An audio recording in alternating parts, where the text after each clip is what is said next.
কখন ডাক্তার দেখাতে যাব, when will go to doctor. আমাদের যেহেতু আমরা মনুষ্য জন্ম নিয়েছি, আমাদের সমস্যা থাকে, নানা রকম রোগ জ্বালা এ তো থাকবে। কখনো মনে হচ্ছে মাথার যন্ত্রণা হচ্ছে, কখনো আবার দেখা যাচ্ছে যে লুজ মোশন, পাতলা পায়খানা হচ্ছে, আবার অনেক সময় দেখা যাচ্ছে যে হঠাৎ জ্বর এসে গেছে, মাথার যন্ত্রণা, গা হাত পায়ের যন্ত্রণা, তার সঙ্গে আবার পেট ব্যথা। আবার কোনো কোনো সময় হাত পা ছড়ে গেছে, পড়ে গেছি, কেটে গেছে, এটাও হতে পারে। এই সবগুলো তো নিত্য নৈমিত্তিক ব্যাপার।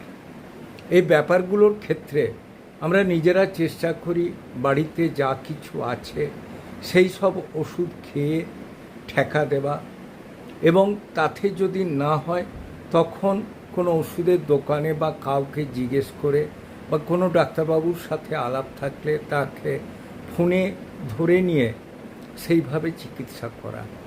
কিন্তু এটা প্রপার ট্রিটমেন্ট নয়। যেমন আপনার জ্বর হচ্ছে, রাত্রিবেলা হলেই জ্বর আসছে, কাঁপুনি থাকছে এবং সেটা হাই টেম্পারেচার হয়ে যাচ্ছে, সকালে উঠে আবার কিছু নেই।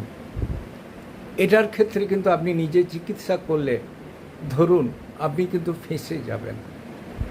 আপনাকে ব্যাপারটা নিয়ে ডাক্তারের কাছে যেতে হবে, এবং সেটা যদি আপনার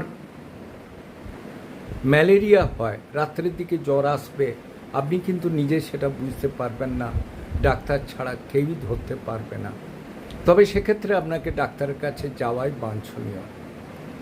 আবার দেখা যায় আমরা পাতলা পায়খানায় ভুগছি, রোজের পাতলা পায়খানা হচ্ছে, গ্যাস অম্বল হচ্ছে, পেটটা ভারী হয়ে থাকছে, খিদে পাচ্ছে না, বমি বমি ভাব, খাবার পরেই একটু না বিশ্রাম নিলে পাচ্ছি না, নিজে নানা রকম গ্যাসের ওষুধ, হজমের ওষুধ, সেদ্ধ খাওয়া, শাকপালা ছেড়ে দেওয়া, নিরামিষ খাওয়া, তেল মশলা কম খেয়েও হচ্ছে না।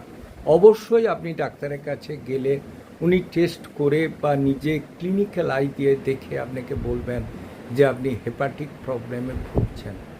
সেক্ষেত্রে আপনাকে ডাক্তারবাবুর পরামর্শ মতো চলে সেই সব ওষুধ খেতে হবে যাতে আপনি সুস্থ হন। কাজে আমরা একটা কনক্লুশনে আসতে পারি যে যে কোনো রোগ হলে বা কিছু হলে নিজেরা না কিছু ব্যবস্থা নিয়ে যদি সরাসরি আমরা ডাক্তারবাবুর কাছে যাই, উনি ঠিকমতো দেখে কী রোগ হয়েছে ডায়াগনোসিস করে ওষুধ দিলে